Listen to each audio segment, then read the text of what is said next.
नमस्कार दोस्तों, मेरा नाम है प्रवीण और आप देख रहे हैं पाविका फ्लिट से इस चैनल को एक बार फिर से। तो आज मैं लेकर आपके लिए बहुत ही important topic again from the strength of material, यानी कि आज मैं एक नया सब्जेक्ट स्टार्ट करने जा रहा हूं, that is strength of material 2। Already हमने स्ट्रेंथ ऑफ मटेरियल 1 से काफी सारे टॉपिक्स यानी कि विद रिस्पेक्ट टू चैप्टर्स हमने कवर किए हुए हैं। तो आप कमेंट कर सकते हैं अगर मैंने कुछ टॉपिक छूट गए होंगे स्ट्रेंथ ऑफ मेटल से। तो आज का जो चैप्टर है जो हम स्टार्ट करने वाले हैं that is of pressure vessels. तो आज हम जस्ट इंट्रोडक्शन देखेंगे, प्रेशर वेसल्स क्या होती हैं, हम कैसे डिफरेंशिएट कर सकते हैं वेसल्स को प्रेशर वेसल से। ठीक है, बट आगे बढ़ने से पहले अगर आपने मेरा चैनल सब्सक्राइब नहीं किया तो प्लीज आपसे बहुत बड़ी सी रिक्वेस्ट कि आप मेरा चैनल सब्सक्राइब कीजिए, लाइक एंड शेयर मत भूलिएगा ताकि मैं ऐसी एजुकेशनल वीडियोस आपके लिए हमेशा हर पल लेके आता रहूं। और इसी वीडियो के डिस्क्रिप्शन बॉक्स में अगर आप देखें तो आपको एक लिंक मिलेगा जहां से आप इसी चैप्टर के तमाम वीडियोस डाउनलोड कर सकते हैं। कोई भी न्यूमेरिकल यूनिवर्सिटी जो पंजाब टेक्निकल यूनिवर्सिटी में पूछा गया है या फिर कोई भी और यूनिवर्सिटी से पूछा गया है तो आप डाउनलोड कर सकते हैं, सजेस्ट कर सकते हैं, किसी को भी बता सकते हैं। ठीक है, एक छोटी सी रिक्वेस्ट है कि आए दिन काफी सारे कमेंट्स आते हैं। एक छोटी सी चीज मैं एक और बोलना चाहूंगा कि काफी 10-15 दिन से मैंने कोई वीडियोस नहीं बनाया था, तो उसके लिए सॉरी। मैं कोशिश करूंगा कि हर दिन एक वीडियो लेके आऊं। और फिलहाल में हम रेफ्रिजरेशन एयर कंडीशनिंग भी स्टार्ट करने जा रहे हैं, तो उसके भी वीडियोस आपको लगातार मिलते रहेंगे। ठीक है, और एक चीज बताना चाहूंगा कि आए दिन काफी सारे कमेंट्स आते हैं कि सर आपकी वजह से fluid mechanics then fluid machine strength of metal का पेपर बहुत अच्छा गया है, बहुत अच्छे मार्क्स आए। तो थैंक्स फॉर दिस, ये सब आपके प्यार लाड़ प्यार की वजह से ही है जो हमारा चैनल इतना ग्रो हुआ है और लगभग 50,000 सब्सक्राइबर्स कंप्लीट हो गए हैं लगभग 1-1.5-2 सालों में। ठीक है, ओके तो आपको अगर ठीक लगे तो डिस्क्रिप्शन बॉक्स में लिंक दे दिया गया है, तो वहां पे आपको जो भी अमाउंट ठीक लगे वहां आप डोनेट कर सकते हैं। ठीक है, इट्स अप टू यू। अगर आपको लगता है कि क्योंकि काफी सारी मेहनत मीन्स हमारे साइड से लगती है, आने वाले टाइम पे मैं काफी प्रोफेसर्स को भी लेके आऊंगा ताकि एक इस चैनल को ग्रो किया जाए। ठीक है, चलिए बात करते हैं प्रेशर वेसल्स की। आपने अपने घरों पे, ठीक है, स्टोरेज टैंक देखे होंगे, ज्यादातर वो 500 लीटर के होंगे या फिर 1000 लीटर के होंगे। नॉर्मली 500 लीटर के टैंक हर एक घरों में देखने को मिल जाते हैं, छत मींस घर की छत के ऊपर। ठीक है, हार्डली कहीं कहीं पे आपको 1000 लीटर्स भी मिलेंगे, बट उसकी शेप कैसी होती है, सिलेंड्रिकल शेप होती है, कुछ इस तरह का शेप होता है। ठीक है, वेसल क्या होता है, एक तरह का बाउल जिसमें आप कोई भी लिक्विड स्टोर करके रख सकते हो। बट क्या आपने सोचा है कि वो ओपन टू एटमॉस्फेयर होता है या फिर सब्जेक्टेड होता है इंटरनल प्रेशर से। देखिए आप इसमें क्या कर रहे हैं, सिंपल है, ये इसकी लिड होती है यानी कि कवर होता है। ठीक है, ओके आप क्या करते हैं, इसे पानी से भर देते हैं। क्लियर हो गया, इसका एक पर्टिकुलर स्टैंड भी होगा। ठीक है, बट क्लियर हो गया ये, ओके। बट जब भी आप सपोज ये दिस इज योर क्या बोलते हैं पाइप है जिसके जरिए ये फ्लूइड आ रहा है, यानी कि मान लीजिए ये पानी है और इसकी जो कैपेसिटी है नॉर्मली आपको 1000 लीटर से 500 लीटर के बीच में कैपेसिटी मिलेगी। तो ये क्या है, ये एक तरह की वेसल है जिसे यूज किया जा रहा है, कोई केमिकल हो, कोई लिक्विड हो, सपोज पानी है, केरोसिन है, डीजल है। ठीक है, उसको स्टोरेज मींस उसका स्टोर करने के लिए आप डेफिनेटली आप गए होंगे पेट्रोल भराने के लिए, तो आपने देखा ये जो पेट्रोल डीजल आ रहा है ये कहां से आ रहा है, ये अंडरग्राउंड वेसल्स होती हैं, अंडरग्राउंड बाउल्स होते हैं। क्लियर हो गया, ओके। कुछ इस तरह के होते हैं, देखिए इस तरह का, यहां पर एक क्या बोलते हैं मैन होल दिया जाता है। मैन होल क्या होता है कि ताकि सपोज इसकी क्लीनिंग करनी हो, कुछ भी करना हो, अंदर कोई प्रॉब्लम हो गया हो तो पर्सन भी अंदर उतर सकता है।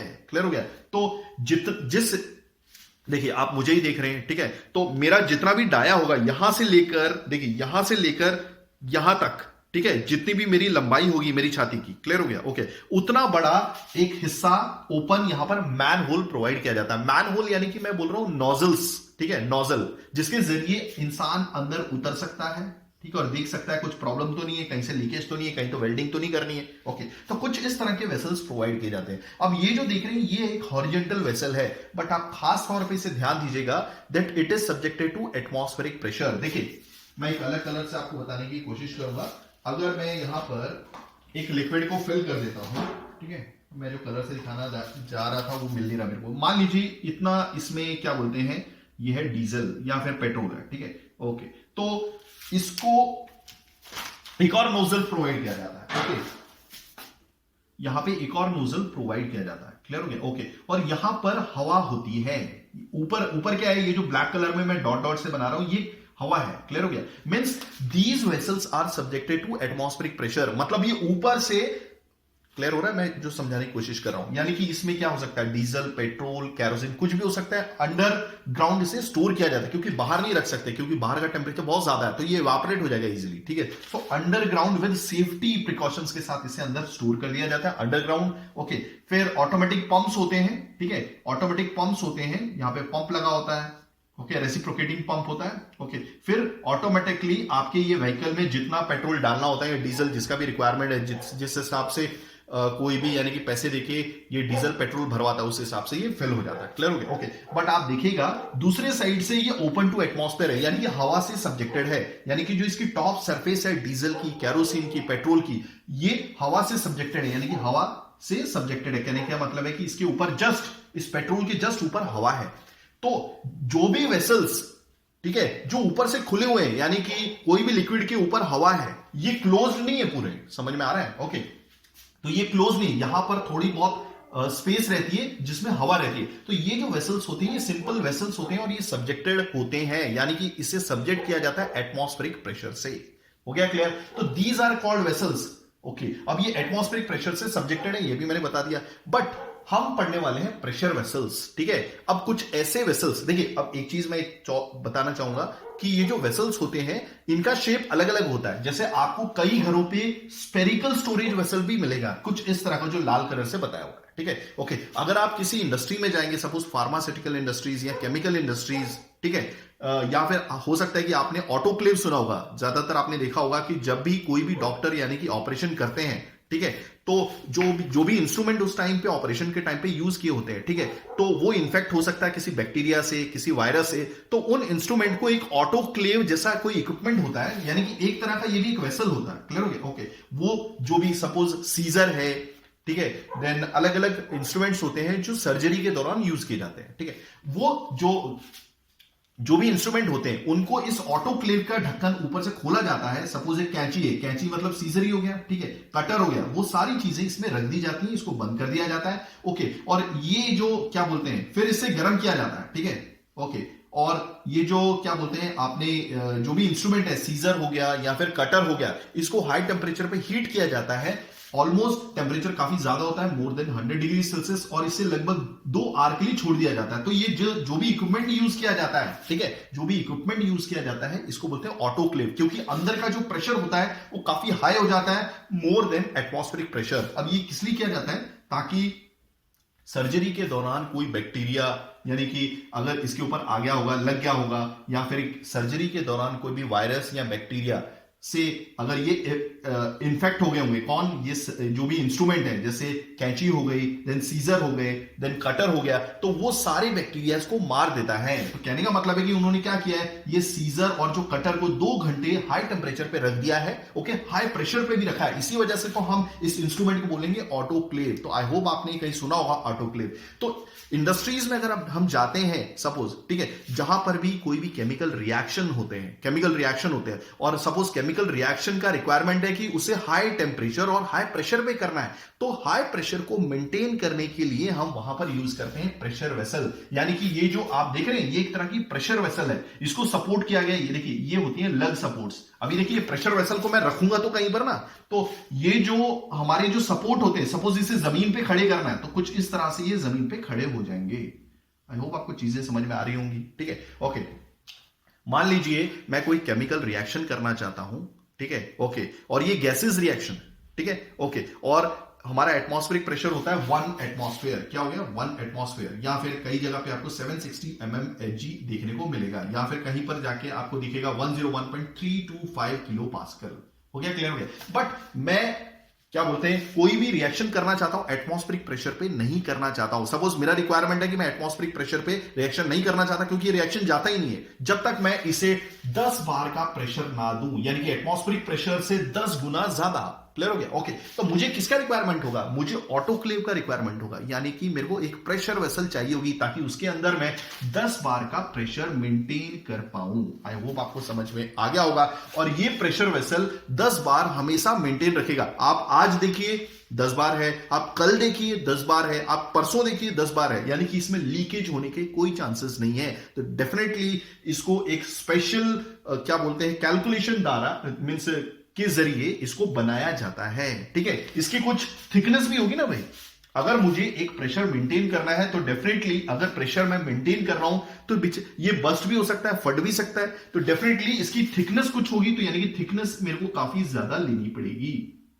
हो गया क्लियर? ओके, तो आई होप आपको मैं समझाने में कामयाब रहा हूंगा, ठीक है, कि हमें इसकी थिकनेस बढ़ानी पड़ेगी, क्या पता ये फट जाए, समझ में आ रहा है? क्योंकि अंदर अगर 10 बार है तो हमें कितनी थिकनेस रखनी पड़ेगी, यही अब हम डिटरमाइन करेंगे इस चैप्टर में। तो अब हम ज्यादा यानी कि डीप में नहीं जाएंगे। फर्स्ट ऑफ ऑल हमें मालूम होना चाहिए कि वेसल्स किस प्रकार की होती हैं, कितने तरह की होती है, यानी कि हम कैसे क्लासिफाई करेंगे। ठीक है, अब आपने देखा कि वेसल्स किस तरह की होती है। एक तो ये सिलेंड्रिकल आपने देखी, ओके, इसमें क्या क्या पैरामीटर्स होते हैं वो भी देखिए जरा। ठीक है, ये हो गया डायमीटर, ओके, ये हो गया आपकी लंबाई एल, ओके। बट अगर देखिए ये जो वेसल्स होते हैं ना, ज्यादातर अगर हम वेसल्स डिजाइन कर रहे हैं और वो भी प्रेशर वेसल, ओके, गैस को स्टोरेज करने के लिए, गैस को स्टोरेज करने के लिए, जैसे लिक्विफाइड पेट्रोलियम गैस हो गई, देन सीएनजी गैस हो गई, गैस के स्टोरेज के लिए हमेशा हम स्पेरिकल स्टोरेज टैंक्स यूज करते हैं, स्पेरिकल स्टोरेज टैंक्स। अगर आप हिंदुस्तान पेट्रोलियम देखेंगे, ठीक है, देन भारत पेट्रोलियम देखेंगे, देन जो भी बड़ी बड़ी कंपनीज हैं, जो पब्लिक सेक्टर अंडरटेकिंग है, जो भी ऑयल से डील करती है, कैरोसिन ऑयल, डीजल, गैस, ठीक है, ये जो भी हमारे घरों में लिक्विफाइड पेट्रोलियम गैस आ रही है, जैसा कि आपने देखा होगा, मैं एक एग्जांपल बताता हूं, कुछ इस तरह का जो बड़े बड़े ट्रक्स होते हैं, ठीक है, उसके ऊपर कुछ इस तरह का हॉरिजॉन्टल वेसल होती है, तो ये प्रेशर वेसल है। हो गया क्लियर? इसके ऊपर एक प्रेशर गॉज भी लगा होता है जो बताता है कि प्रेशर कितना है अंदर। ठीक है, ओके। तो मैं ये बता रहा था कि स्पेरिकल स्टोरेज टैंक्स ज्यादातर आपको किस लिए यूज होते हुए दिखेंगे, बड़ी बड़ी इंडस्ट्रीज में गैस को स्टोर करने के लिए। हो गया क्लियर? ओके।